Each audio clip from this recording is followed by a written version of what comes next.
Alright. Yeah, so, yeah. That's what I like doing here. That way, I can get to talk to people about God.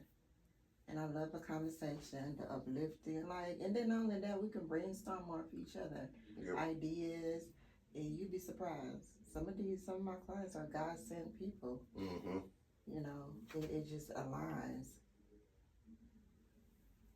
And if you a person that don't want to talk about God, I know you ain't the client for me. Yeah, for sure. For sure. That's what I say. And I tell people. Have you encountered that? Have you encountered that? No, but what's so crazy, I had a client sometime early on this year.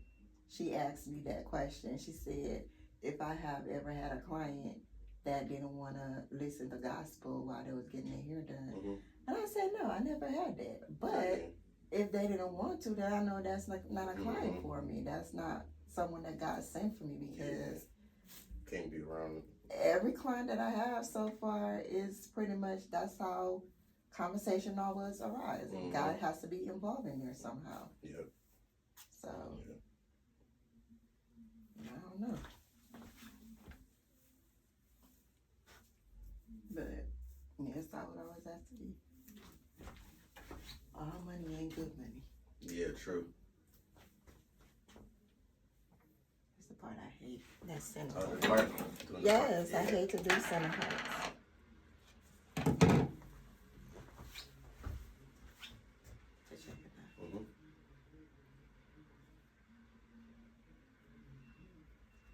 And then, you know, you got like a little peak right there. Yeah, a little, yeah. What else?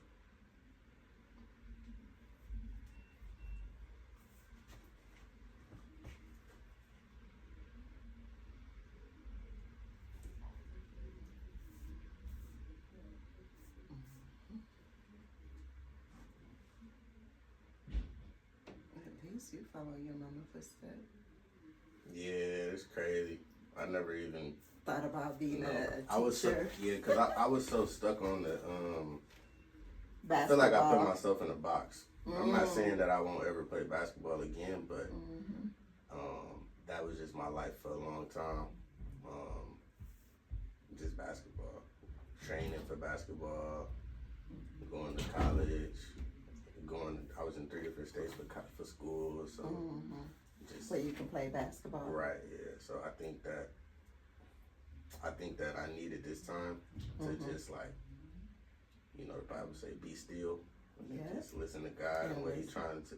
I was just always just go. And I think I needed this time with my family, and then, like I said, working in the schools. That's been good for me. Just being able to, for some of those kids to see a male young man, you know, doing the right thing. Right. Yeah, because it's some of the kids need it. Nowadays they do. Yeah, I heard a lot of crazy stuff, conversations that they talk about that's just not even. Because some kids' parents, they work either one single parent at home, and the one single parent at home have to do all the work, go to work, come home, be mama and daddy at the same time. Sometimes the kids get neglected in the process. Yeah. And they don't have nobody to talk to. They find themselves family outside of family that they can talk to and to feel like they belong somewhere. Right. And that's hard. Yeah, it is. And then, like when we was growing up. How old are you? 25. Oh, you're such a baby. But it's still different. Mature. Yeah, it is different. The generation that when you grew up in a little bit in my generation. Yeah, I played outside every day. And I didn't have no, that part. Even though I'm not an outside person, but shoot, my mama would go outside, go play. Yeah, it's like in the house. Technology nowadays.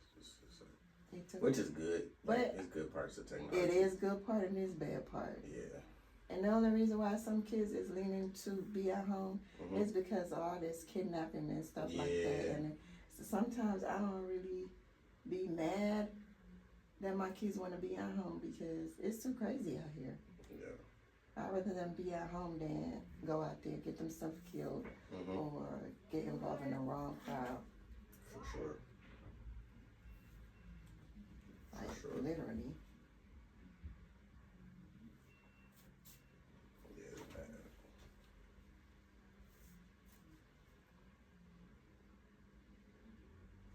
Now, at least you was able to go to college and you had a plan B just in case.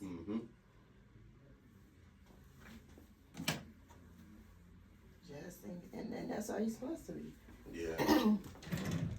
A lot of these basketball and football players, they play and they make it their life. And whether they make it to pro or not, after pro, it's like they don't know what to do with themselves. Nope. They don't know where to go. They feel lost. I think a lot of athletes idolize the sport, in my opinion.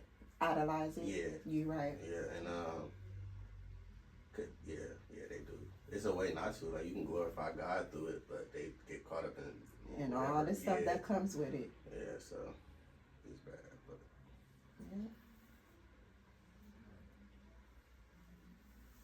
The fame, the money. Yeah.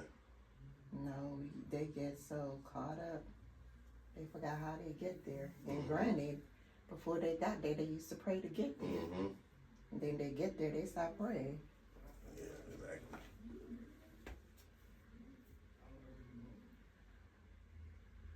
So my theme for going into 26 is focus. Focus. Yeah, that's nice. It's definitely focus. You're gonna get distracted, but you gotta keep going. Right. Because you're gonna go through trials and tribulation, and that's gonna be your distraction, your situation. Right.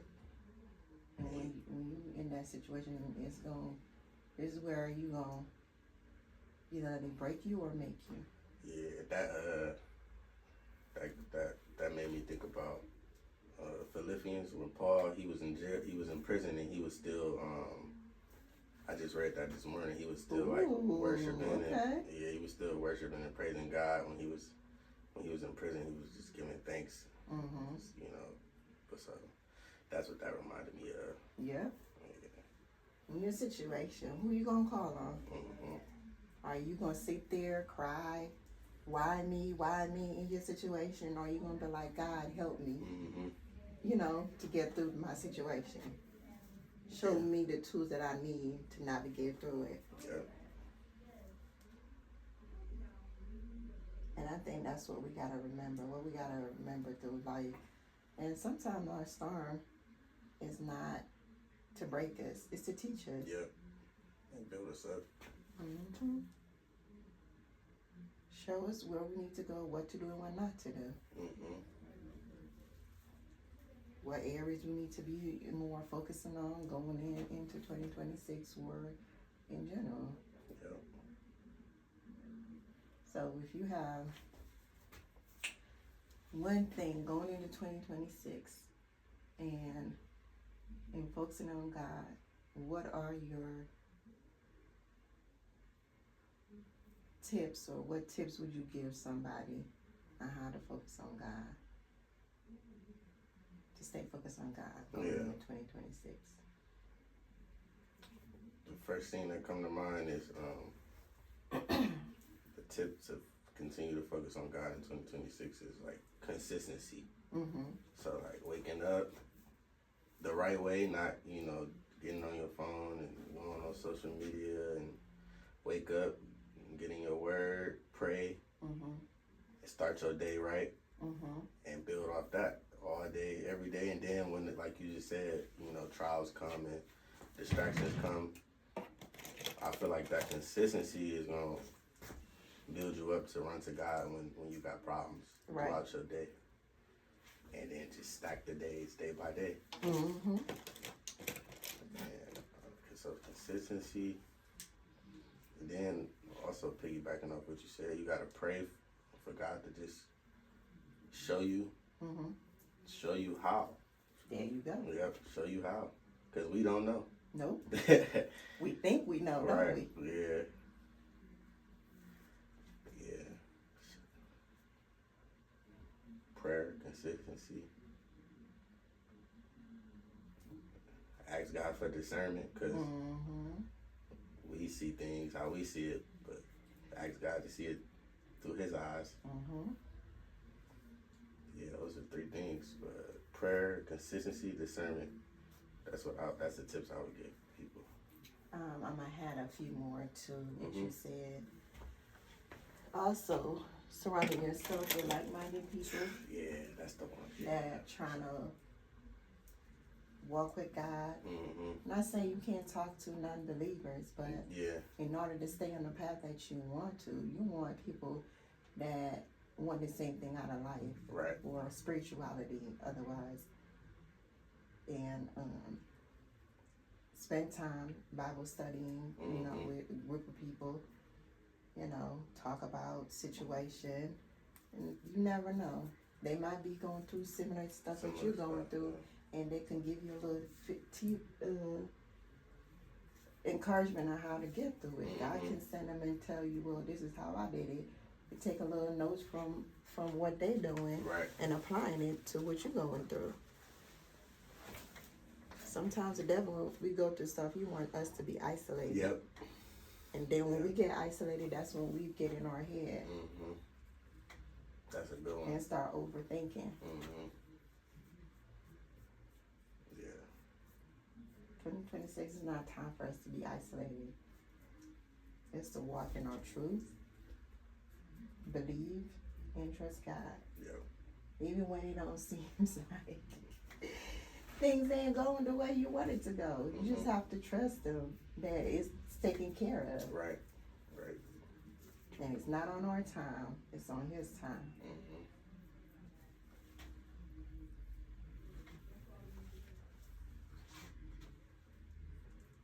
That's the hard part too. We try to put a schedule on our stuff, like we in control. And we ain't. No. We definitely ain't.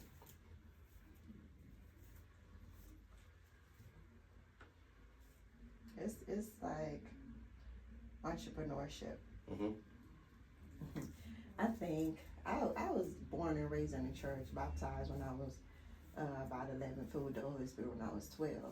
And as I was getting younger, fine, I believe in God, but I don't think I fully understand what it was like to being a Christian until I became an adult and have kids. I started realizing a lot of things more and what God really meant to me in life, going through life, growing up. It's like your faith is just a whole different level to it. Right. Like, you was young, yeah, you believe in God. That's one level. As you're getting older, you become into your mind start mature a little bit more. Yeah. So your understanding of the Bible and God, it matures along with it. So every stage is a different stage as you go.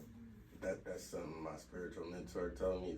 I got a lady named Miss Roz, and she told me that, like, when you first come to God and become saved, you start as a spiritual baby, and that's basically what I got from what you just said.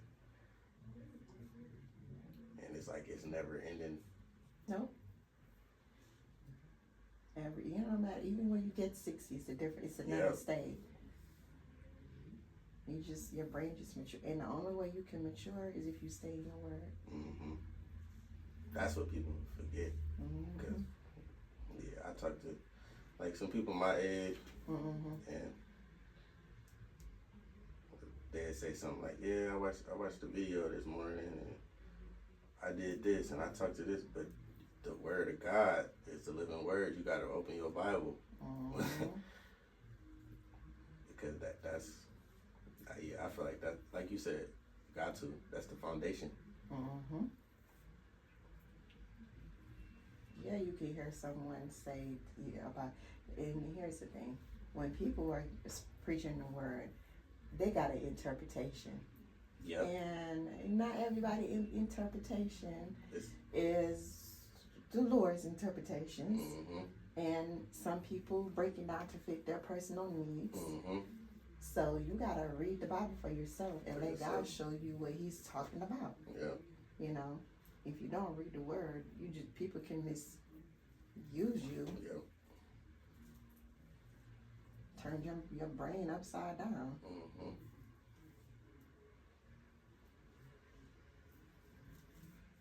So you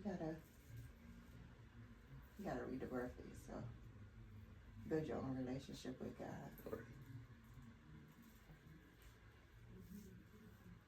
And there you have people, I believe in God, but don't want to go to church. They don't want to read the Bible. And granted, I hear the good and the bad about church, but you can't let what pastor do stop you from going to church. Because even though pastors be doing stuff, God still be speaking to some of them now. Just remember, God don't discriminate. Nope. He don't discriminate the too holy for Him to use you to bless somebody or to speak a word to somebody. Right. It doesn't mean you might go to heaven, no. But you're fulfill His purpose one way or the other.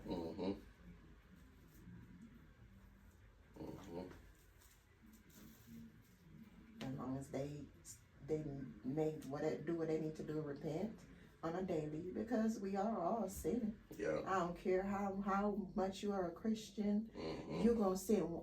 One day out the week, you're gonna slip up and do something that you know damn well you ain't supposed to be doing. Yeah. And maybe you're not aware of it.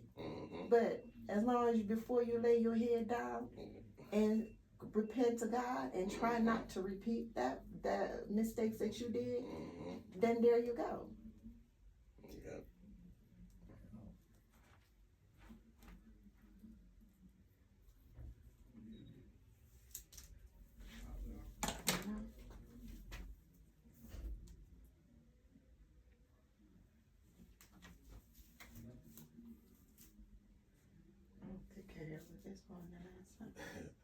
Oh, really? Yeah, it's been about a month. Something I was looking at yesterday, just what you said about surrounding ourselves with like-minded people in the same, spiritual route, trying to take that same steps as you. Iron sharpen iron. Yeah, iron sharpen iron. Yep, and you'll know a person by their fruit. There you go. And I was listening to that part. Yeah, and it's some fruit. You know how you get that fake fruit that look real on the table? It's a lot of that. So that's why I said discernment. And yeah, and you'll know by their fruit. There's some fruit out here that's fake fruit, and it's not even real or living. And you got the real fruit. So you in too. Yeah. Don't think the devil don't hear a little bit of our prayers. You know. You gonna say you right. Say you that person that he know that you're looking for, and say he's right here. But you have to pay attention to how they deliver, how they talk, how they move. So for God to show you this ain't what I'm sending.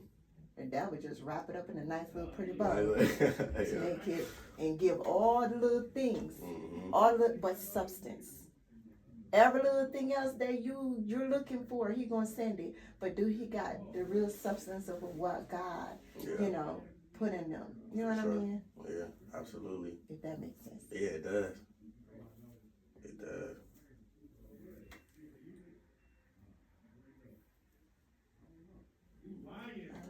And two, when you spend time with God, focusing on your relationship with God, it eliminates your worriness. It eliminates, like, for real. When I'm going through something and I really, really get in my Bible and pray, I find myself not worrying. I don't have anxiety as if I wasn't praying about it. Just give it to God. It eliminates all of that, all of that distraction. Distraction. It helps me to stay on board and not listen to all the other noises in my head. And not crashing out.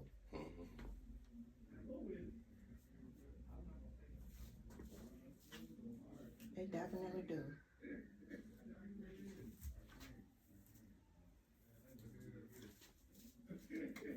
keep your eye on God. I don't care what you're trying to search for, what you're trying to build on. Keeping your eye on God will get you there even better. Yep. And keep you grounded and focused and disciplined. Mm-hmm.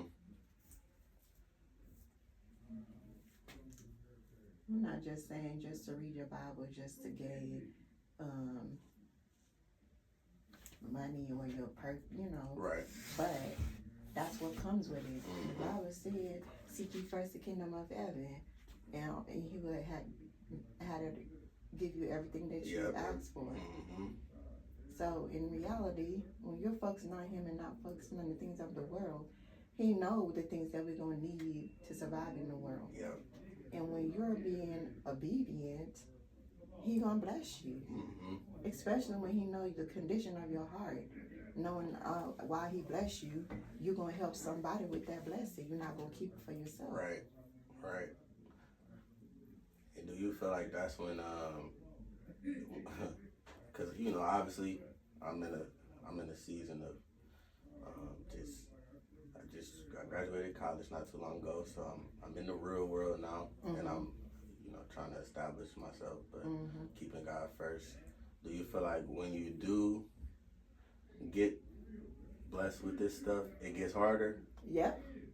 Yeah. And I know that, and that's why I'm building my spiritual parameters, I call it, like just asking God to protect me from all this worldly stuff. Mm-hmm. Yeah. You get it. So sometimes we get in our little ego a little bit, and then sometimes we have to go back to humbling ourselves. And when I do that, I be like, "Oh Lord, just help me to remain humble." Yeah. Because I don't want to get too on my high horse and feel like I'm up there and everybody else is down here. So I be having this can be me tomorrow. This level is not gonna always, I'm not gonna be up here all the time. Right. And I be having to remember, like, nope, this is a blessing. Yes, I'm gonna celebrate. But I'm never gonna look at somebody else and be like, ooh, right. You that, no. Right. You gotta remain humble. You gotta remain humble.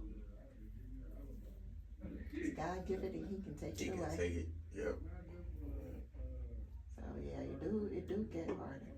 And the more you grow in God, you gonna get tested even more. Yeah. Because the devil don't want to see you get no stronger relationship with God. And sometimes it may not be the devil that's testing you. It could be God. Yep, I was just thinking that. And sometimes to show you where you at. Yep. And to see if you learn anything. Yeah. Wow. Yeah.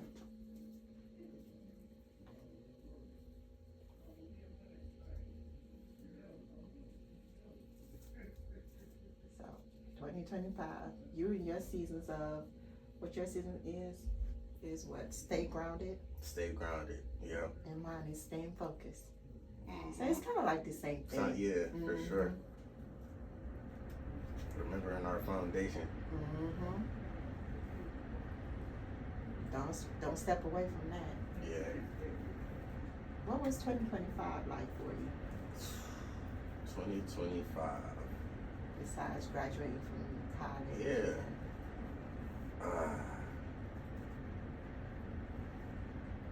2025 for me was a lot. Ups and downs. Ups and downs. Because I tore my Achilles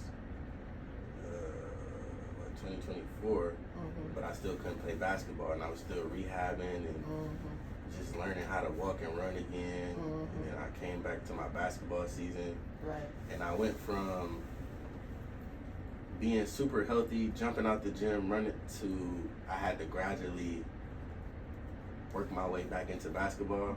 And I kind of put that in a life perspective of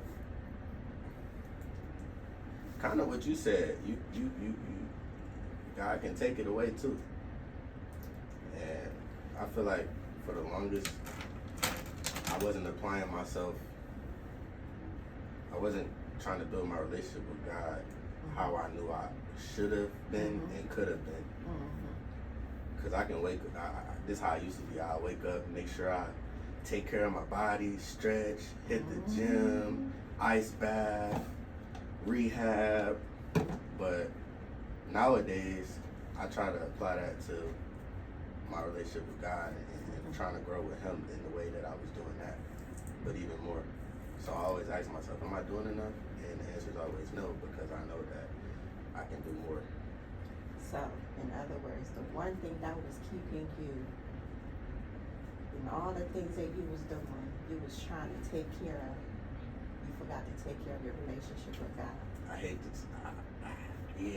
to say it, but yeah, and I realized it. And He has to take what you love the most away, so you can focus on Him. Yep. Ain't that something? Yep. But He didn't just take something away. He gave you something too. He did. He gave you a purpose And it and means, a passion. it means so much more. And like, if you would have asked me this a year ago, I wouldn't have been able to have this conversation that we're having the way I'm having it. So I don't question God, or I just trust God. Yeah. Yeah, I just trust God. So yeah, I learned so much in 2025. How did you? So when you decided you didn't want to play basketball, when you couldn't play basketball, or when you decided not to play basketball, let's say that. It was both, because it's now. Oh, Because I didn't go overseas. Oh. Either I had the opportunity to play professionally and I chose not to. Okay. So that and coming back from an injury where I couldn't do nothing. And I've been playing basketball since I was 5, 6. So, but I'm not missing it. And that's the honest truth. Less stress. Yeah, it is. Yeah. I just ask God to guide me and put me in the places that He wants me. Because I was looking at it from my view. Right. I asked Him to just guide me, lead me, and I trust wherever You take me. And every time I'm substitute teaching with those kids, I don't feel like I'm working, and I have so much real joy. Yeah. So, in other words, what you want to say to people when one door closes, what? pivot. Yeah. A better one opens. A better one, yeah, a better one opens, yep. Yeah. You're right. Yep. So don't crash out. And you never, You know, and that's the thing. I just did a speech on TikTok about how sometimes we so focused on what we're losing when we're in a situation when God closed a door for us. We so crashing out and overwhelmed and build up all this anxiety about losing something that we know or time expired in this place. Yep. And then we don't think about what we're about to gain. Nope. All we focus on, oh my God, I lost this. And the door He can open can have so many more doors in there leading to other stuff you didn't Yes. even imagine. Yeah, we don't open our minds to say, you know what? Maybe this is why God is doing this. I can do this. No, we just sit there and we move about. Because guess what? People don't like change. People don't like to start over. And starting over is not bad. Nope. Changes is not bad. It's called growth. Growth, yeah. Growth. And I feel like I would tell people also to not worry about what people think, especially if you know God working within your life. How can you worry about how somebody feel about something you doing or the way you living? I feel like you doing yourself a disjustice. Yeah. God didn't give you the vision that you have. Right. So they're not going to understand. When you make a move or make a decision, people not going to understand why you're doing what you're doing and why you're moving the way you're moving. Because God didn't give them the vision. So they don't know how or why or how to put it into perspective. Right. That's why sometimes when God gave you a vision, keep it to yourself until it's all through. I had to learn that the hard way. Yep, that's absolutely truth. Keep it to yourself. And if some people want to have a bad feelings about it that you didn't tell them, then they're just gonna have to deal with that's a personal problem. Personal, yeah. They're just gonna have to deal with that. Cause you don't gotta tell everybody everything. Mm-hmm. And not to say that they might not want the best for you, and some of them probably don't. Mm-hmm. You know, they just want to know your business. Know your business.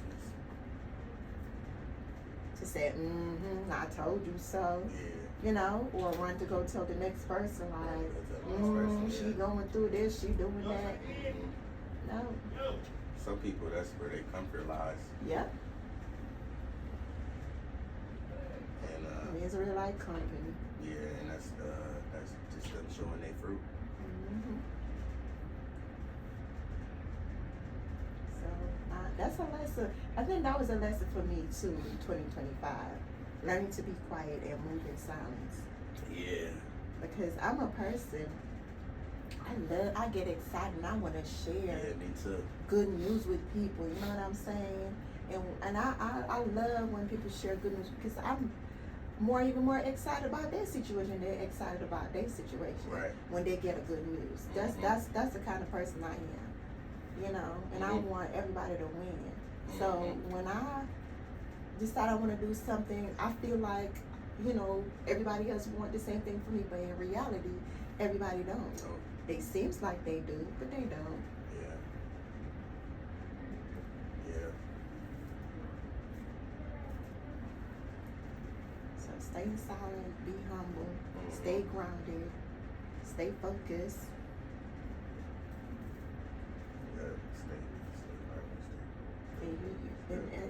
And as time going, when we're doing stuff, I think when we focus on God, have you noticed how your purpose is aligned with your passion? Yes.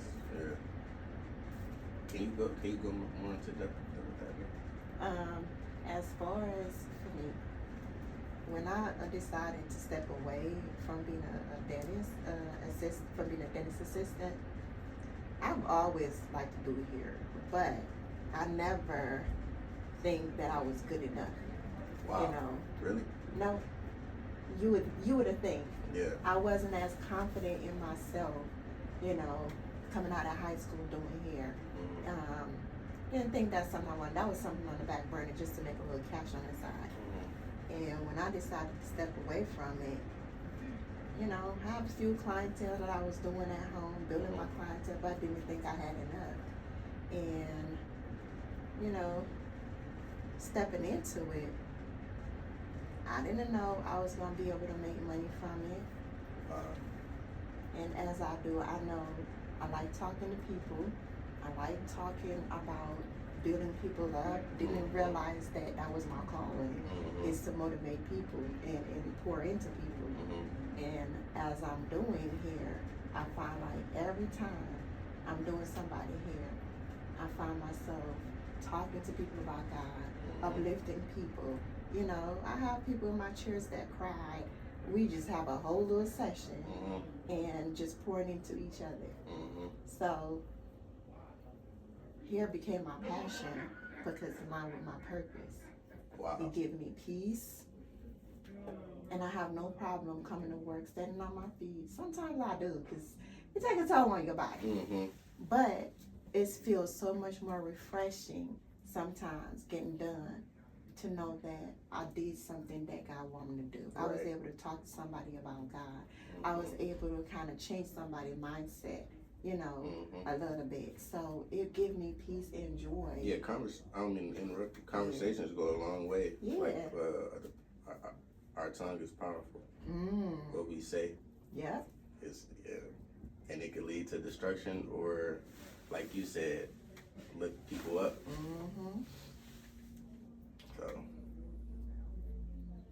that's great. Yeah. It really does. It really helps me have a better outlook on stuff. Because if you were to think that this is something I was going to do, make a career out of doing here, no. Wow. I would have never knew that. And I'm just have to work on myself. Mm-hmm. A lot of these braids, I had to learn how to do. Yeah, yeah. I had to learn how to do them. In the beginning, that wasn't the best. Mm-hmm. But the thing about it, my clients, they keep coming back. Right, right. And I'll be like, just tell me if your hair ain't right. Mm-hmm. That's the only way. Hey, babe, that's the only way I'm gonna get better. Right. Is So if you tell me. So you good with constructive criticism? I try to be. I wasn't at first, and that was. I think that's what I had to learn in the beginning of doing hair. Patience. Yeah. Because when I get out of high school, I used to be like, people would cancel, and I would just get an attitude. I ain't about to do this. And as time goes, having kids taught me patience. Learning that you're not for everybody, too, helps me ground it. And then, if I want to get better, I have to learn the good and the bad. And I have to learn to listen. And not just get in a defense mode, you know what I mean? And when you're an entrepreneur, you can't be like that. Right. Because everybody's taste is not your taste. Right, yeah. So you have to work on yourself to build yourself to somebody else's taste or preference. That's real. And that's another thing. People want to start a project and want it to be perfect, but it's never going to be perfect because everybody that you're catering to, their taste is different from yours. And the only way that when you're building a business, you have to take your time and build your business according to your client taste. Not just one client, but multiple clients. Yeah. Communication. Yeah. Or just listen, because one person, they like their braids this way, and the next person, they like their braid another way. You know? It's just listening. 2 years and 1 month. That part. Yeah. Wow. And be grateful, even when you make $20 for the day. It's listen. We have our ups and our lows being in entrepreneurship, and what I learned, even in your low days when you feel like you don't have that much clientele or you're not making much sales from something, just say thank you for that one sale. I don't care if it's one person or one person that's sitting in your chair for that day. You say thank you. And sometimes when someone paid me, I ask God to triple their finances. Because they didn't have to come to me to get their hair done. Wow. Because they're blessing me. Yeah. So I just want God to bless them in return. Wow. So now you just gotta look at it that way. Gotta look at it that way, yeah. Now that just put something a lot into perspective. That's you being humble. You have to. In this world, this society, that's the only way. You have to.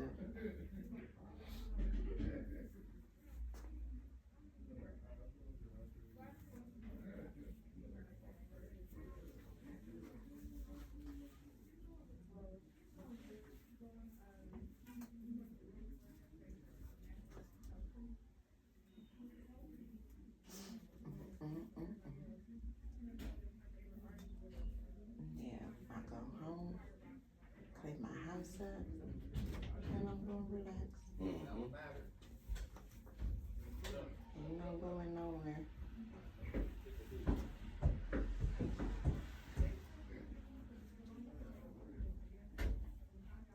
I am glad you find something you love to do. Yeah, me too.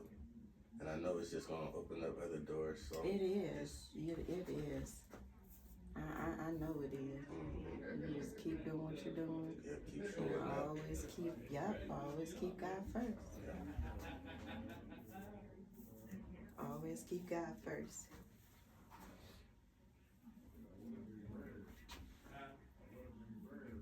You see how you have to get the part. You got to keep going over there till you get that part right.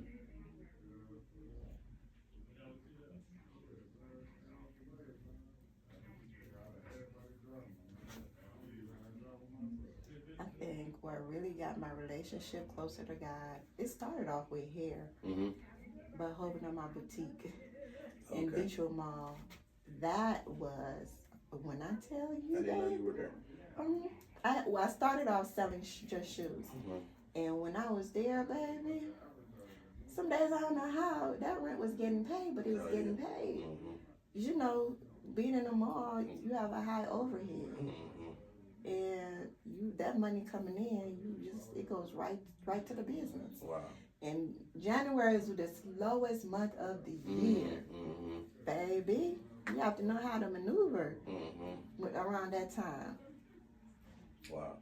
And when I'm telling you, take sprayer, gotta make sure the bills is paid. Yeah. And when I decided to close, I closed with I ain't hold nobody nothing. God took care of all of that. And I think being there was just being there to prepare me for this right here. Right. To be able to do both all in one without the stress. I was not even sad about closing it. Wow. I do not miss it. Yeah. Nope. That's how I feel about basketball. I'm not gonna lie. I like training kids. That's good. That give me what I need. I know how to keep myself in shape because I was a college athlete, and I go from there. And it just made me learn, like, you can have your own plans and think you know what you want, but you don't. Nope. Some people can't even accept that I'm not playing basketball right now, and they're not even me. They ain't say it, but I could tell you. I could tell. But they don't understand the peace of mind that comes with it. Nope. And I don't even care. I don't care to explain. It ain't for them to understand. I don't care to explain. It ain't for them to understand.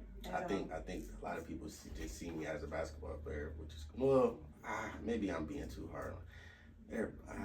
I don't know. They have this high expectations. You know, and I think that's what it is. Yeah. And then maybe that was a dream of them to be a basketball player, and they're living their life through your lens. You know what I'm saying? For sure. Not realizing, that was a path to get you where you at today. Yep. It taught me so much. I met so many people and learned so many lessons. Been in so many different places, and it taught me everything that God allowed it to teach me. What it was supposed to, the lessons, and now when I'm in the schools and stuff, and I had these young kids that I mentor, I just give them what I learned, like people did for me. Yeah. So. And you never know if coach is in your resume. Right. To where you can help somebody to build themselves up with a foundation you probably didn't build yourself on strongly going into basketball, which was God. Yes, you believe God, and yes, you used to pray to God, but you didn't keep your foundation while you was doing it. So that's something you can teach, these young ones that's growing up stepping into that field. For sure. Is teach them to keep a strong foundation with God.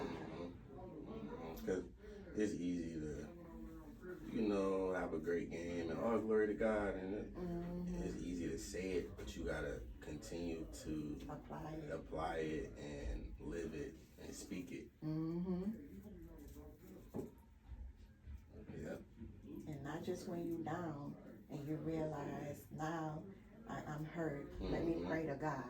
No, you still gotta pray to Him when you're doing good. You cheering, you winning, someone cheering you on. Still keep praying. Still keep praying. And a lot of times I feel like, I don't know if it's an issue, but I'm gonna get your advice. I like to be isolated sometimes. Like so for example, when I was in college, I had all these teammates, and I lived off campus too, and they were pretty close. They would do stuff, but they would drink, and I don't drink. So I literally would just kick it by myself, and that's kind of how my college career went for 5 years. I was a loner, but I feel like I have so much, like, God gifted me with certain intangibles that I need to show people. So sometimes I think about it like, man, I could have this dude on my team, I could have really had some conversations with him that could have helped. But I was just MIA until practice. But I don't think you was MIA. I think you was not isolating yourself. You was being protected. I was, yeah. Because even though you wonder or wish if you would have hung out with them more, who's to say that you would have been the one to influence them versus them influencing you? Right. And you see? I think, so I could have just prayed for them. That would have been yeah. And you can still do. Because right. I'm pretty sure half of them is still playing. They are. And you can still reach out. You can still make a difference in their life. Not because you're not playing don't mean you can't still try to help them to build a foundation with God if they want to. Right. You know, because you're more stronger now in that mind frame. Absolutely. See, when you was isolating yourself, you wasn't ready to open up yourself to that type of world. So God was protecting you. That was protection. Because sometimes isolation is not a bad thing. Right. It's a protection. That's a good one. Ooh, you're right. Yeah, that's a good one. Sometimes isolation is not a bad thing. It's protection. Yeah, really. Yeah. That was God telling you, that ain't your lifestyle. You don't belong there. But you can still talk to them. You can still make a difference. Right. You know, you can still pray for them. Yeah. It's never too late.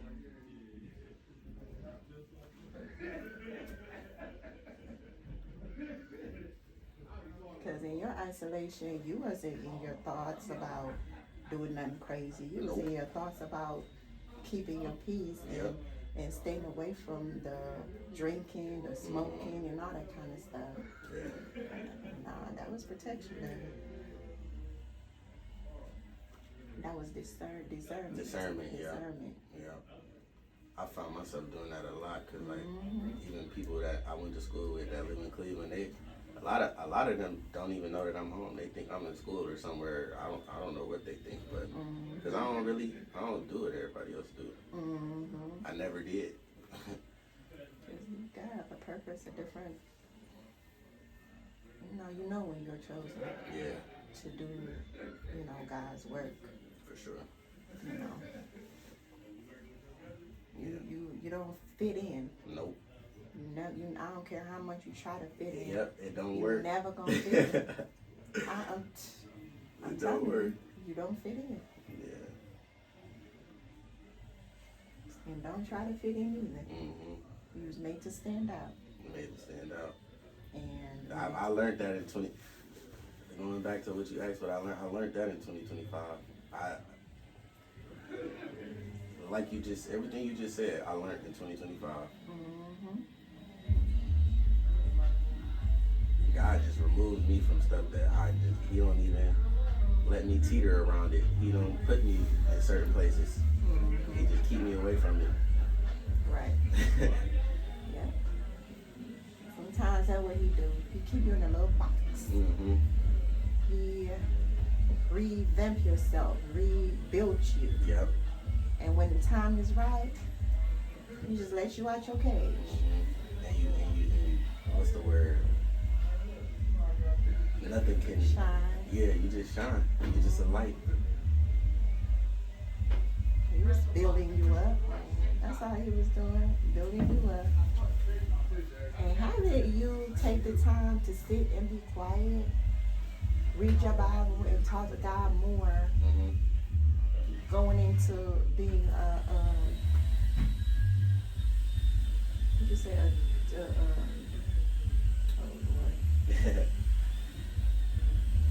teacher with the kids. Oh yeah, substitute teacher. A substitute teacher. You wouldn't be able to have this foundation to talk to them and to encourage them. You know what I mean? It wouldn't even feel right. No. Hey Eli. No, you definitely wouldn't. So he was preparing you.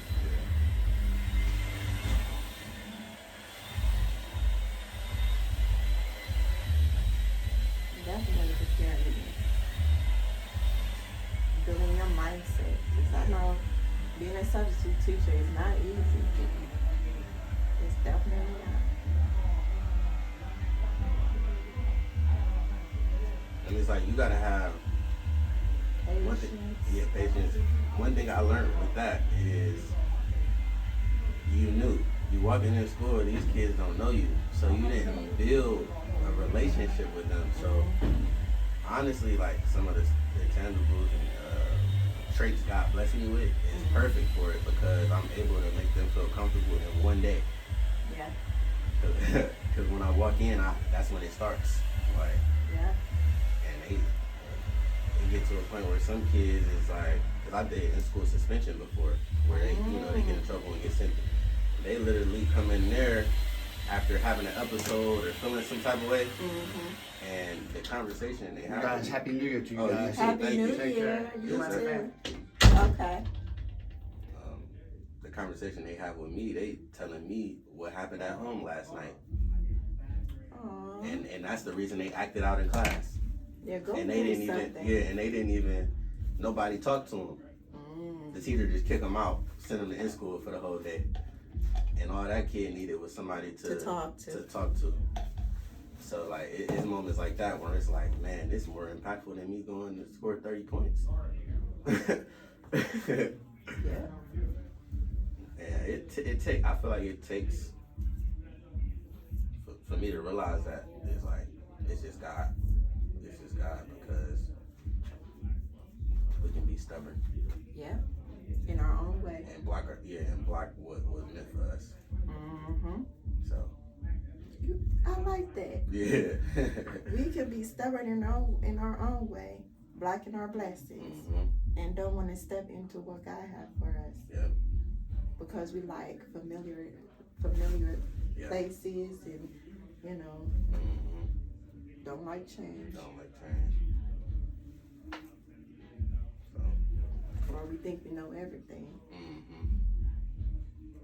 That's the worst too. Some of the kids think they know everything. My dad always tell me, just keep on living. It's stuff he told me when I was 12 and I thought he was crazy. And now it just replay in my head, especially working with the kids. I just like, wow, that's what he meant. Just keep on living. Now you know why parents repeat themselves 24/7 a day. It's not to be annoying. It's to leave a footprint in your mind. So when you're going through something, you find yourself reflecting on what your parents would say. Yeah. And they was saving you all along. Like the Bible said, you teach a child which way to go, they'll grow up and remember it. Oh, see? Yeah, so. And when you think kids ain't listening, they're listening to you. They're listening, yeah. It's going in their head. They are listening to you.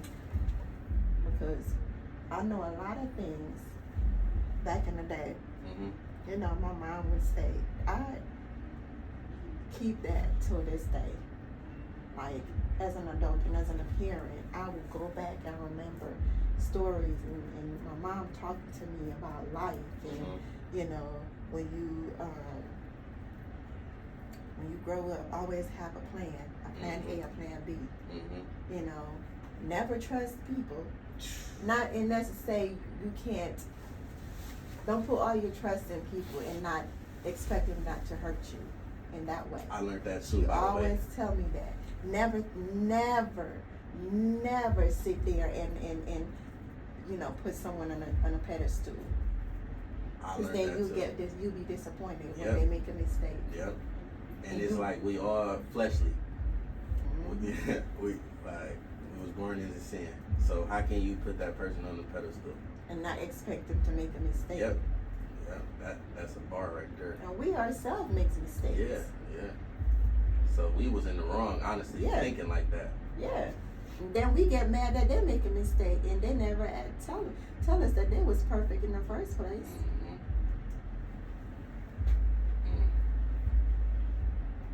So I always keep those values, because my mom, she's one of the best person that I know.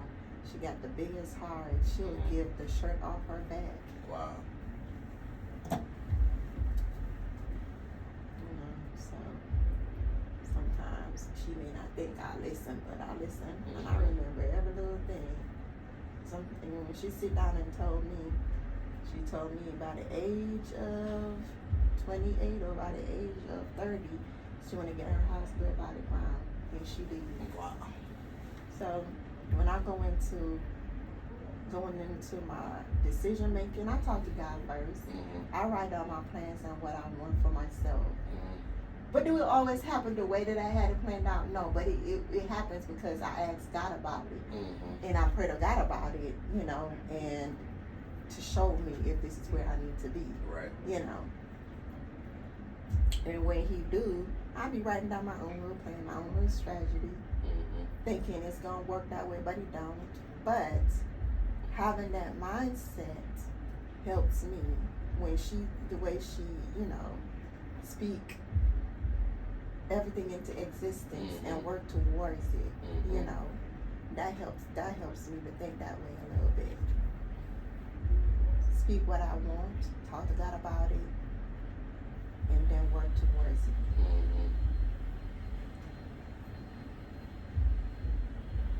And if it don't happen the way I want it, don't be disappointed. Just keep going. Right. And if that's where God want me to be, it will work out. If it's not, at least I can say I tried. Yep. I didn't just sit there and wonder what if I did it, you know, how would I know? Sometimes it's okay to try something. Then you will know, you know. Because God will give us a vision. And then we sit down on it because everybody else is doing it, so, or other people do it and they fail at it, so they think the same outcome is going to be for you. And in reality, no. Because everybody's blessing don't come out the same way. And everybody's mistakes is not going to happen the same way for you. Right.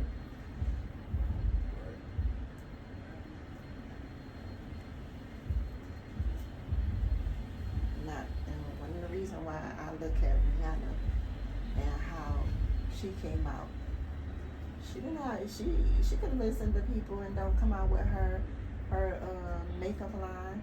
There's so many makeup line out there, but did she come to stop? She figure out what can she bring to the table, and she did different shades that nobody has. And that's what you gotta do when you go into business. What are you bringing to the table that other people like? It could be a customer service, the way you treat people, your product. You know, you just gotta not compare yourself to others. For sure. And when you was playing basketball, did you ever find yourself comparing to other basketball players? All the time. Did you? Yeah, like when I was, I would always, it was something I would tell myself to stop doing. Especially when I was coming back from my injury. Yeah, I was comparing because I felt like I was trying to make up for lost time. And I know that that's not good. But when I was doing great, nah, I didn't compare. I thought I was the best player in the world. So, but I know how because a lot of people would say like, and teammates and coaches, like coaches and teammates, they'd tell me like, you're a great guy, one of the best players and teammates we had and all that. Like, that makes me at peace now that I'm not playing, because I know that I did what I had to do. And I did give him my all, really. Right. Really. Like, I tore my Achilles, the injury people would just be done with.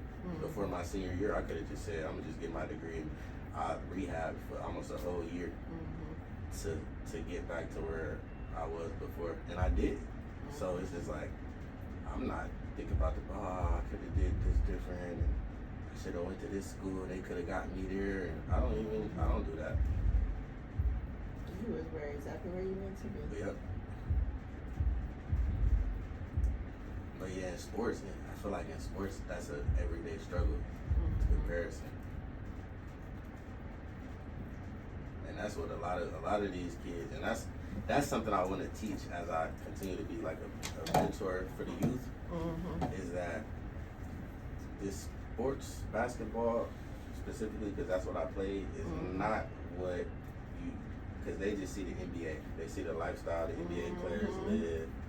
They see how they dress and wearing all this chains and women and trap. Like, that's all they see. They don't understand that it's so much more to it. And a lot of these guys that they looking up to and idolizing are not the people that they want to be. Yeah. So. And the hard work too. They a lot of these. It's hard work, even to get to college, and that's what they don't understand it. And to stay relevant. Because I think the most thing I see a lot of basketball and football player face is to get traded. Yeah. It take a lot, especially when you're getting everything you want. Yeah. And material wise, it's if you don't really love it, you're not gonna continue to get better. And going into that, you gotta prepare yourself that you more likely might get traded one day. You know, how do you bounce back from that? How do you bounce? Yeah. You gotta rebuild all over. Because when you're with a team, they become family. Family, yep. And then you gotta start over in somebody else's house all over. Yeah. And however you decide to go in that situation is however, you know, you're gonna come out.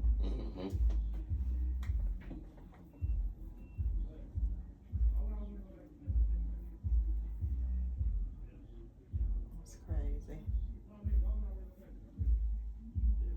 Life be life. Yeah, really.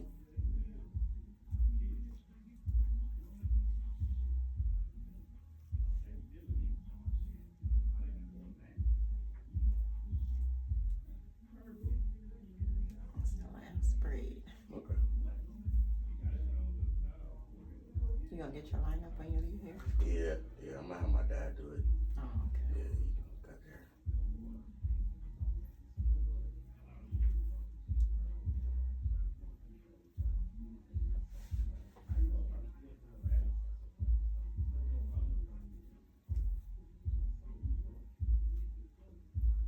I appreciate the God-centered conversation.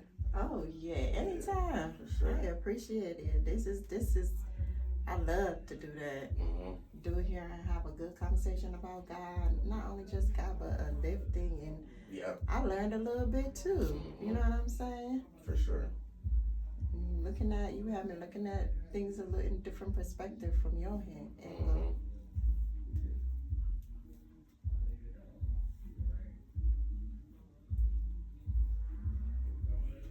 Definitely. So I do have a question, if you can answer it.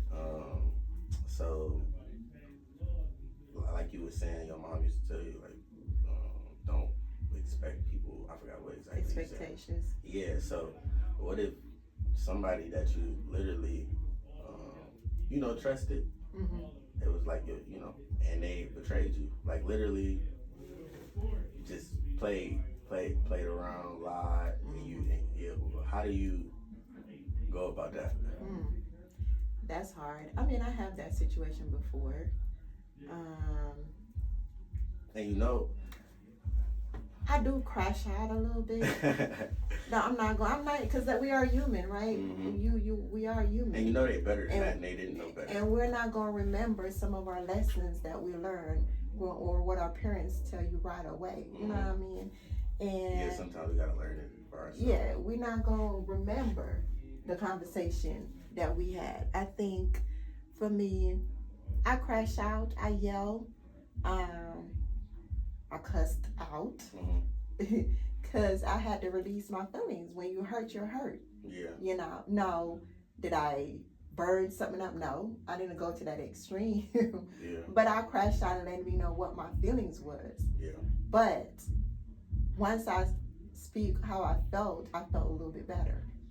Then I talked to God. Did I go to God first? Right. No, because I wasn't thinking that way, But then I went to God and talked to God about my feelings and asked God to help me through it.